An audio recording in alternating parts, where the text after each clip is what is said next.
लेकिन मैं देख रहा हूं कि पिछले कुछ समय से इस देश में एक नई जमात पैदा हुई है, एक नई बिरादरी सामने आई है, और वो है आंदोलन जीवी। एक एक्स्ट्रा ऑर्डिनरी देश के ऑर्डिनरी इंडियंस की सबसे बड़ी स्पेशलिटी क्या है? क्या है वो एक चीज जिसे हम इंडियंस के यूज करने के कारण आज तक कॉन्स्टिट्यूशन सांस ले पा रहा है? It's protest my love. ये प्रोटेस्ट ही है जो तुम्हें ये राइट देता है कि तुम ये फील कर सको कि तुम्हारे किसी भी राइट के वायलेंट होने पर तुम्हारे पास उसे बचाने का यह आखिरी सबसे बड़ा राइट है। भारत माता की। एटलीस्ट मुझे तो स्कूल में यही बताया गया था कि प्रोटेस्ट हमारा कॉन्स्टिट्यूशनल राइट है जिसे ऑथोरिटेरियन स्टेट्स में सप्रेस किया जाता है और डेमोक्रेसी में सेलिब्रेट। लेकिन मुझे आज पता चला कि मेरी एजुकेशन आउटडेट हो चुकी है, क्योंकि मॉडर्न इंडिया के एजुकेशनल यूट्यूबर्स हमें नई नई बातें सिखा रहे हैं। जैसे देश में कोई प्रॉब्लम हो तो उसे प्रोटेस्ट के थ्रू सॉल्व नहीं करना चाहिए। तो फिर तुम सोचोगे कि क्या करना चाहिए? Just listen to her. अरे बहुत सारे प्रॉब्लम्स हैं, लेकिन मेरा ये मानना है कि अगर आपको इन प्रॉब्लम्स को सॉल्व करने में इतना सारा इंटरेस्ट है तो आप ऑन ग्राउंड जाके उन प्रॉब्लम्स को एक्चुअली सॉल्व करोगे, ना कि ऐसे बोलोगे कि प्रोटेस्ट करते हैं, आग लगा देते हैं, पूरे देश को जला देते हैं। वाह क्या बात बोली है। तो न्यू जी के इस ज्ञान भरी बात पर एक शायरी अर्ज करता हूँ, फरमाइएगा कि कहते हैं अर्श से फर्श तक चाटने की इन दोनों में है कितनी क्षमता। क्षमता मीन्स कैपेसिटी। कैपेसिटी इन वोट चाटुकारिता की। जैसे आप एनर्जी के साथ बात करते हैं, वैसे अगर हम भी एनर्जी के साथ आपकी 1% एनर्जी से अगर हम बात कर पाए। क्यों थे अब तक अपनी इन खूबियों से दूर? क्या थी कोई मजबूरी या फिर कम पड़ गई थी यूट्यूब से मिलने वाली तनख्वाह और अभी खत्म नहीं हुआ है? लो चलो मान लिया कि अवार्ड मिलने के बाद भी तुम दोनों हो न्यूट्रलिटी की राह पर। न्यूट्रलिटी मीन्स क्या इलेक्टोरल बॉन्ड्स अच्छे इंटेंशन से सामने लाए गए थे? The answer is also yes। कि चलो मान लिया कि अवार्ड मिलने के बाद भी तुम दोनों हो न्यूट्रलिटी की राह पर, हमें भी तो बताओ कि इतनी शिद्दत से चरण वंदना करना खुद से आया था या किसी और का तुम्हें इस हद तक झुकाने का मन था?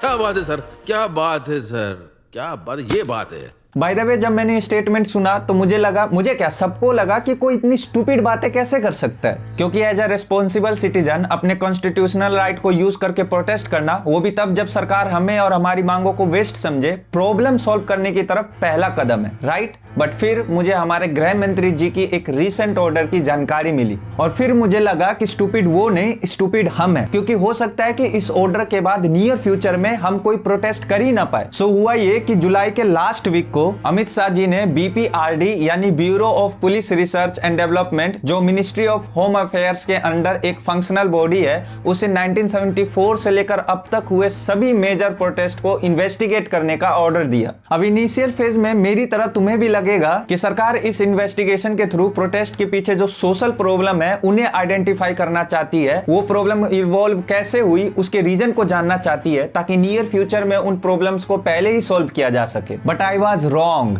क्योंकि ये इन्वेस्टिगेशन इसलिए किए जा रहे हैं ताकि पास्ट में हुए प्रोटेस्ट के पैटर्न को स्टडी किया जा सके कि वो कैसे शुरू हुए, कैसे लंबे समय तक सरवाइव कर पाए, कौन इन प्रोटेस्ट को लीड करता है, सब कुछ। फिर उस प्रोटेस्ट को स्टडी करने के बाद एक SOP यानी स्पेशल ऑपरेटिंग प्रोसीजर फॉर्मुलेट की जाए जो नियर फ्यूचर में होने वाले किसी भी प्रोटेस्ट को शुरू होने से पहले ही रोक सके। क्या बात करते हैं यार? यही नहीं, हर स्टेट के पुलिस रिकॉर्ड को भी स्टडी किया जाएगा ताकि प्रोटेस्ट में शामिल लोगों के ऊपर पास्ट में कोई भी चार्जेस हो तो उसे आइडेंटिफाई कर किसी पर्सन को डिटेन किया जा सके। इसकी आई थिंक जरूरत नहीं है। जैसे अभी रिसेंटली लद्दाख में हो रहे प्रोटेस्ट को लीड करने वाले सोनम वांगचुक को गिरफ्तार कर लिया गया, फिर लगे हाथ उन पर NSA भी लगा दिया गया। शर्म करो शर्म। वेल मानिए गृह मंत्री जी का मानना है कि इस इन्वेस्टिगेशन का मकसद प्रोटेस्ट के पीछे छुपे हिडन एजेंडा का पता लगाना है। मतलब कहीं इन प्रोटेस्ट में फॉरेन इन्वॉल्वमेंट तो नहीं, एंड इससे कहीं देश के नेशनल सिक्योरिटी को तो थ्रेट नहीं है। एंड आई बिलीव कि वो ऐसा देश के लिए कर रहे होंगे, ना कि पर्सनल प्रॉफिट के लिए। जान दे देंगे इसके लिए। इस इन्वेस्टिगेशन का सबसे बड़ा एम ये जानना है कि इस प्रोटेस्ट की फंडिंग कहां से आती है, कौन है जो इसे लीड कर रहा है। एंड मुझे लगता है कि ये चीज जाननी भी चाहिए कि देश की सबसे बड़ी और अमीर पार्टी जो इस समय सत्ता में है और जिसके पास पावर है, उनसे बड़ा कौन आ गया है जो उनसे टकरा रहा है। जिस राह पे तुम चल रहे हो बेटा, एक दिन पूरी तरह फंसोगे। लेकिन फिर हमें ये भी जानना चाहिए कि 1975 में इमरजेंसी के दौरान पूरे देश में हुए प्रोटेस्ट के पीछे किसकी फंडिंग थी, 1990 में कार सेवा प्रोटेस्ट में किस बड़े देश की फंडिंग रही होगी, 2013 में यूपीए गवर्नमेंट की डूबती नैया में आखिरी छेद करने वाले अन्ना हजारे के प्रोटेस्ट के पीछे किसकी फंडिंग थी। बाय द वे फंडिंग कहां से आ रही है और कौन कौन इसे लीड कर रहा है, इसकी जांच कौन करेगा, ये जानकर तुम्हें खुशी होगी और तुम फूले नहीं समाओगे। यही नहीं, इस पूरे इन्वेस्टिगेशन में पंजाब का खास ध्यान रखा गया है, क्योंकि तुम्हें तो पता ही है कि 3 कृषि कानून को लेकर जो लंबा प्रोटेस्ट हुआ था उसके तार खालिस्तानियों से जुड़े हुए थे। एटलीस्ट हमारे देश के न्यूट्रल मीडिया का तो यही मानना है। आंदोलन में अब खालिस्तानी एलिमेंट्स की एंट्री हो चुकी है। इसलिए मैंने उस समय सरकार का समर्थन किया था, क्योंकि आतंकवादियों को किसी भी तरह से टॉलरेट नहीं किया जाना चाहिए। पर फिर मोदी जी ने मेरा दिल तोड़ दिया। उन्होंने पता नहीं क्यों पहले तो उन 3 कृषि कानूनों को वापस ले लिया और लगे हाथ फिर आतंकवादियों से माफी भी मांग ली। आज मैं आप पूरे देश को ये बताने आया हूं कि हमने 3 कृषि कानूनों को वापस लेने का, रिपील करने का निर्णय लिया है।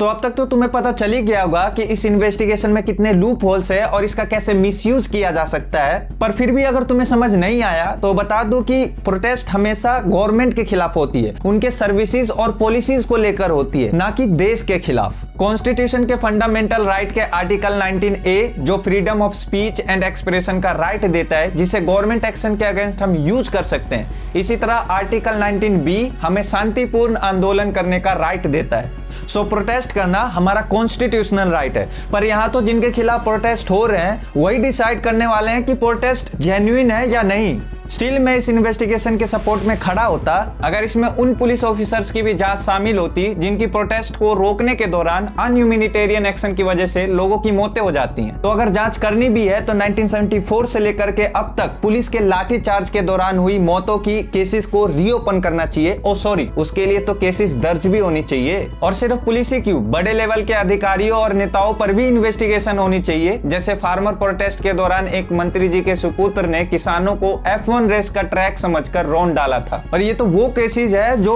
सोशल मीडिया की वजह से हाईलाइट हो गई। इमेजिन करो कि 1974 से लेकर अब तक ऐसे कितने हिडन केसेस होंगे जिनके बारे में हमें कुछ पता ही नहीं है। सो अगर इन्वेस्टिगेशन करनी भी है तो प्रोटेस्ट के इन सभी सेक्टर पर इन्वेस्टिगेशन हो, क्योंकि नेशनल सिक्योरिटी के साथ साथ internal security and law and order का भी ध्यान रखना हमारे गृह मंत्री की ही रिस्पॉन्सिबिलिटी है।